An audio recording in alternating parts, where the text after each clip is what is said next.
అధ్యాయేతు విశ్వరూప అధ్యాయం అయితే ఐశ్వరం ఆద్యం సమస్త జగదాత్మరూపం విశ్వరూపం తదీయం దర్శితం ఉపాసనార్థం ఏవా త్వయా.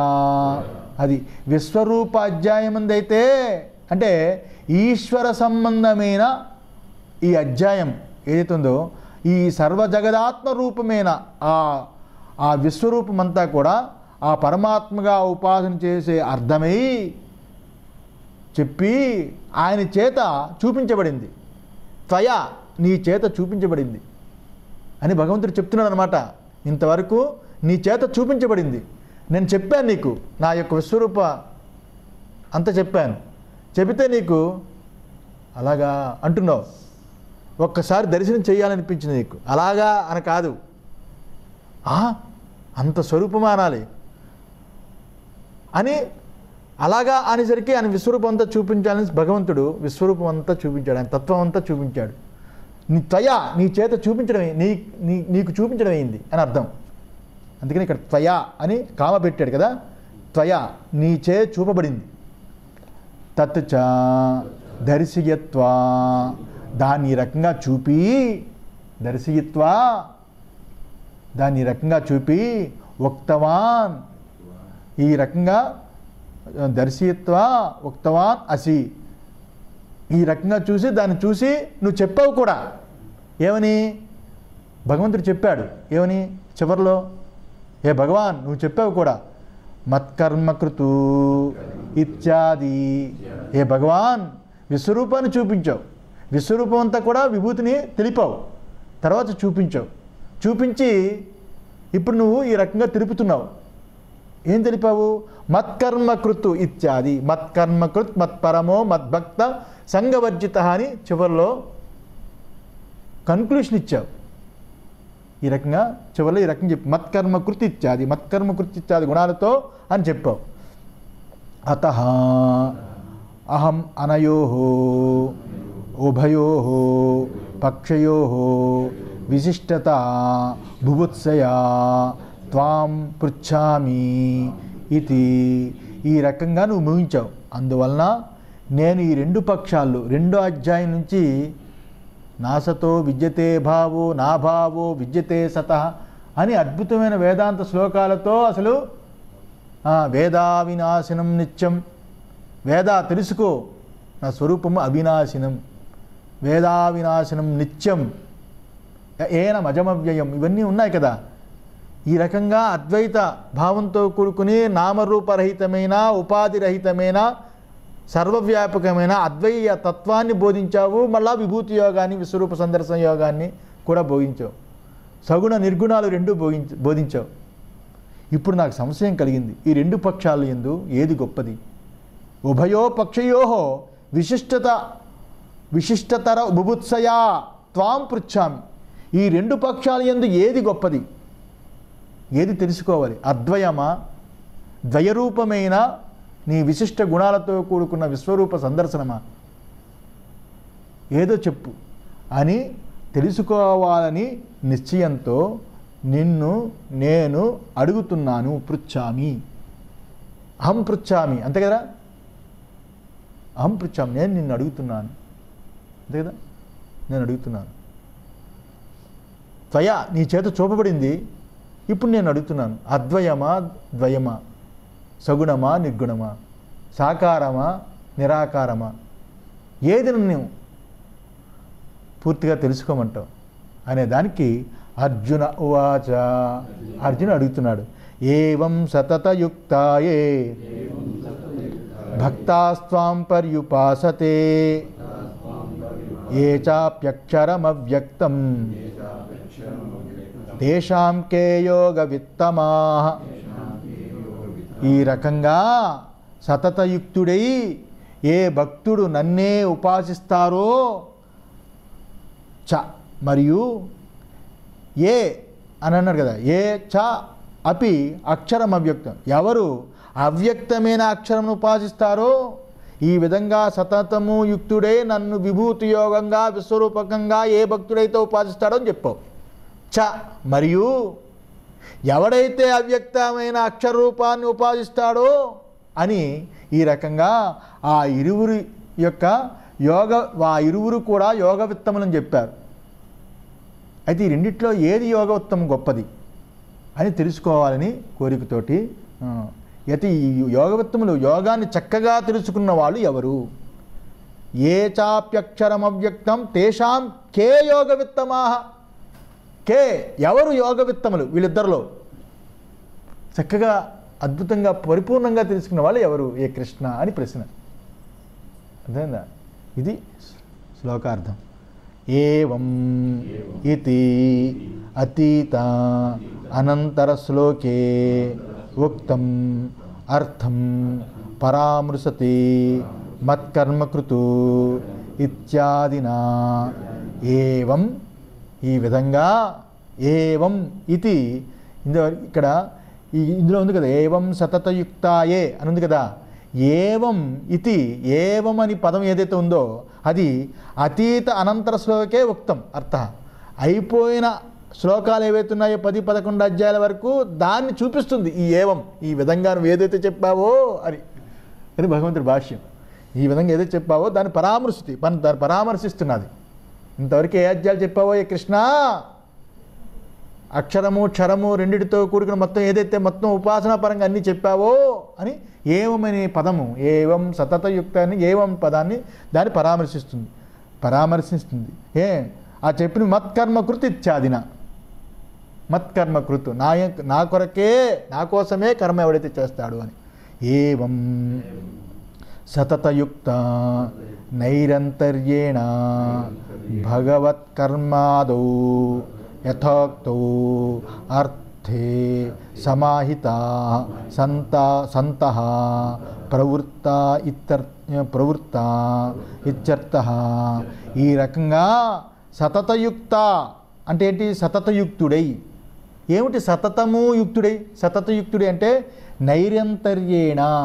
నైరంతర్యం అంటే ఎడతెగక లేకుండా, ఎడతెరుపు లేకుండా, నిరంతరము ఉచ్ఛ్వాస నిశ్వాసాల వలె. నువ్వు పడుకుంటావు కానీ ప్రాణం పడుకోదు. ప్రాణం పడుకుందనుకో అయిపోయింది. దేహేంద్రియాలు మనస్సు బుద్ధి చిత్తం అహంకారం పడుకున్నా ప్రాణం పడుకోదు, నిరంతరం పోరాడుతూ ఉంటుంది. ఆ పోరాట పెట్టమే మన ఉపాసనకి సాధన. అది నైరంతర్యేణ అని. నిరంతరము ఎడతెగకుండా భగవత్కర్మలు చేయడము అనేది ఏదైతే నువ్వు చెప్పావో ఆ విషయంలో అర్థం సమాహిత సంతః ప్రవృత్తిత్యత. ఆ విషయంలో మనస్సు ఉంచిన వాళ్ళే సమాహిత సంతః. మనసుని ఆ రకంగా ఉంచి సదాయుక్తులై దాని అందే నిలిచి అని సతతయుక్త అనే దానికి అర్థం. ఇది దాని అందే ఉంచి అని అర్థం. ప్రవర్తించేవాడని అర్థం. ఏ భక్త అనన్యశరణాః శంతాః త్వాం యథాదర్శితం విశ్వరూపం పర్యుపాసతే ధ్యాయంతి. ఏ భక్తులైతే ఏవం సతతయుక్తాయే అయిపోయింది. ఏవం సతతయుక్త భాష్యం అయిపోయింది. ఇప్పుడు ఏ భక్తాస్త్వాం అనే దానికి భాష్యం చెప్తున్నారు. ఏ భక్త, ఏ భక్తులు అంటే అనన్యశరణాః, అనన్యశరణై సంతాః ఉన్నవాళ్ళు ఎవరైతే ఉన్నారో, ఏ భక్తులైతే నైరంతర్యేణ ఎడతెగకుండా నిన్నే నిరంతరము ఏది చూసినా ఏది చేసినా ఏది సర్వము తానే అని ఎవడైతే ఉపాసిస్తుంటాడో, అలాంటి ఏ భక్తులైతే ఉన్నారో, అలాంటి అనన్య శరణులై ఎవడైతే ఉన్నాడో అలాంటి వాడు నిన్ను, త్వాం అంటే నిన్ను, అంటే ఇక్కడ యథాదర్శితం. నిన్ను అంటే ఎవరు? ఇక్కడ నిన్నంటే ఎవరు? యథాదర్శితం. ఏదైతే 10-11 అధ్యాయాల్లో నిన్ను ఎలాగైతే దర్శించాడో అని.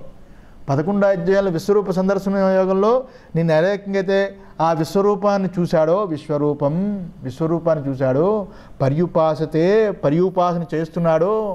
పర్యుపాసన చక్కగా పూర్తిగా సంపూర్ణంగా ఉపాసన చేస్తున్నారో. ఉపాసన అంటే ధ్యానం చేస్తున్నారు. ధ్యానం అంటే ఏంటి? కళ్ళు మూసుకొని ప్రపంచాన్ని చూడకుండా ధ్యానం కాదు. సర్వము తానే అని దీంట్లో మనసును తిప్పడం. టీవీ చూస్తున్నామండి, అద్భుతమైన విషయం వస్తున్నది అందులో, దాంట్లో మునిగిపోతాం, అందులో మునిగిపోతాం, మనసు అందులోకి వెళ్ళిపోయి మొత్తం అంతా లాగేస్తుంటుంది ఆ పిక్చర్లో ఉన్న విషయాలన్నింటినీ. అది ధ్యానం.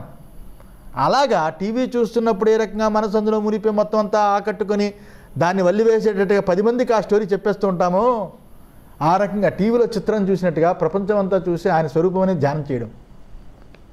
కళ్ళు మూసుకుని ఉన్నాం కాదు, కళ్ళు తెరిచే ఆయన స్వరూపాన్ని ధ్యానం చేయడం. ఏ రకంగా అయితే ఉందో, ఏ చ అన్యే అపి త్యక్త సర్వేషణాః సన్యస్త సర్వకర్మణో యథా విశేషితం బ్రహ్మ అక్షరం నిరస్త సర్వోపాధిత్వాత్ అవ్యక్తం అకరణగోచరం. అది అయింది. ఇప్పుడు మొదటి పదం ఏవం సతతయుక్తాయే భక్తాస్త్వం పర్యుపాసతే అని మొదటి పదానికి భాష్యమైంది. ఎవడైతే నువ్వు విశ్వరూప సందర్శన యోగంలో చూపించినట్లుగా ఆ రకంగా ఎవడైతే ఉపాసన చేస్తాడో సగుణోపాసన, ఏ కృష్ణ అని అర్జునుడు ప్రశ్న అడుగుతున్నాడు కదా, అది మరియు రెండో ప్రశ్న అడుగుతున్నాడు, ఏ చా మరియు అన్యే ఇతర జనులు అలా ఉపాసన చేయకుండా ఇతర జనులు ఇంకో భక్తులు ఉన్నారు కదా, ఇంకొకరు సాధకులు, ఇంకో సాధకులు ఎవరైతే ఉన్నారో వాళ్ళు ఎలాంటి వాళ్ళు, త్యక్త సర్వేషణాః లోకేషణ విత్తేషణ పుత్రేషణ, అన్ని ఈషణత్రయాల్ని, అన్ని కోరికల్ని, సమస్తాన్ని, సర్వాన్ని వదిలిపెట్టి, సన్యస్త వదిలి సర్వాన్ని వదిలి, సర్వకర్మణాం సర్వకర్మలు సన్యసించి, లోకేషణ విత్తేషణ పుత్రేషణే కాదు, మనసులోనే కాదు, శారీరకంగా మానసికంగా వాచికంగా అన్నిటి యందు కోరికలు వదిలిపెట్టి, సర్వాన్ని వదిలిపెట్టి, ఎవడైతే ఇక్కడ చెప్పిన యథావిశేషతం బ్రహ్మ, ఇక్కడ ఏదైతే చెప్పావో ఇంతకుముందు యథావిశేషణం బ్రహ్మ, ఏంటి ఆ విశేషణం బ్రహ్మ, అక్షరం నాశనము లేనివాడు, నిరస్త సర్వోపాధిత్వాత్ అంతే చెప్పావా, నాశనము లేనివాడని చెప్పి ఏ ఉపాధులు లేనివాడు, నిరుపాధికుడు.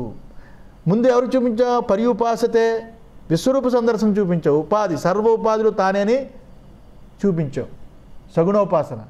రెండోది ఏం చెప్తున్నావు, నిర్గుణోపాసన చెప్తున్నావు, అక్షరం అని చూపిస్తూ నిరస్త సర్వోపాధిత్వాత్ అని చెప్పి అవ్యక్తం అకరణ గోచరం అవ్యక్తం అని చెప్తున్నావు. ఇంకొకరికి చెప్పావు, ఒకటి సగుణోపాసన వ్యక్తమని చూపించి ఇదే ఉపాసించు, సర్వము నేనే అని ఉపాసించు అని అన్నావు.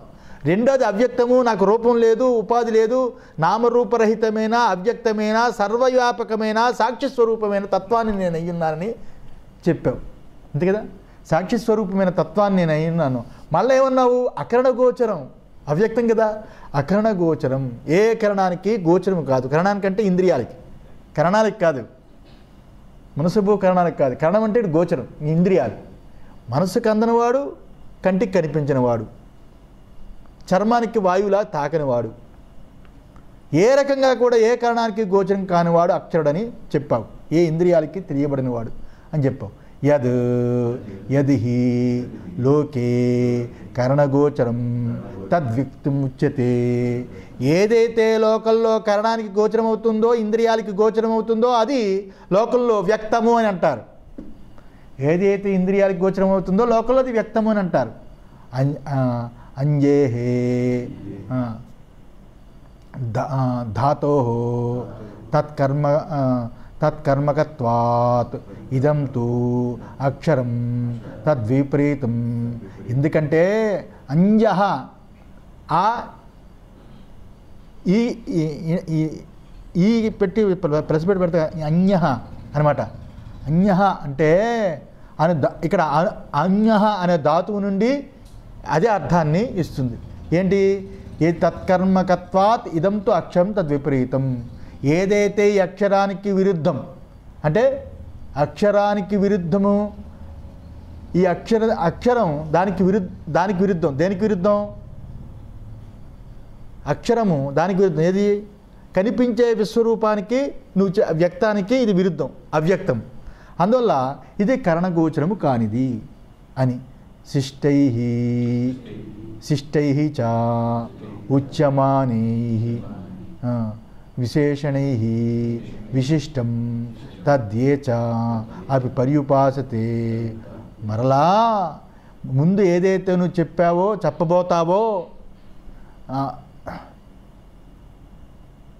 ఎవరైతే నువ్వు చెప్పిన విశ్వరూపము విభూతి యోగము వాటిలో విశేషాలతో కూడుకున్న అక్షరాన్ని ఎవరైతే ఉపాసన చేస్తూ ఉంటారో అక్షరాన్ని ఉపాసన చేస్తూ ఉంటారో ఆ ఇద్దరిలో ఈ ఉపాసన విశేష గుణములతో కూడుకుని సగుణంగా ఉపాసన చేసిన వాళ్ళు, అలాగే విశేష గుణరహితమైన నామరూపరహితమైన అక్షరుడైన అవ్యక్తుడైన ఇంద్రియ అగోచరమైన ఆ ఉపాసన, ఈ రెండిట్లో ఏదైతే ఉపాసన చేస్తున్నారో తేషాం ఉభయేషాం ఆ ఇద్దరిలో ఉభయేషాం ఆ ఇద్దరి యందు మధ్యే కే యోగవిత్తమః ఈ ఇద్దరిలో ఎవరు యోగవిత్తములు, ఎవరు యోగవిత్తములు? కే అతిశయేన యోగవిద ఇత్యర్థః ఎవరు ఈ యోగాన్ని చక్కగా తెలిసిన వాళ్ళు, ఎవరి యోగాన్ని చక్కగా తెలిసిన వాళ్ళు అని ప్రశ్న. దానికి భగవంతుడు శ్రీ భగవానువాచ భగవంతుడు ఇలా చెప్తున్నాడు. మయ్యావేశ్యమనో ఏ మాం నిత్యయుక్త ఉపాసతే శ్రద్ధయా పరయోపేతాః తే మే యుక్తతమామతాః. అది సహనా భవతు సహనో భునక్తు సహ వీర్యం కరవావహి తేజస్వినావధీతమస్తు మా విద్విషావహి. ఓం శాంతి శాంతి.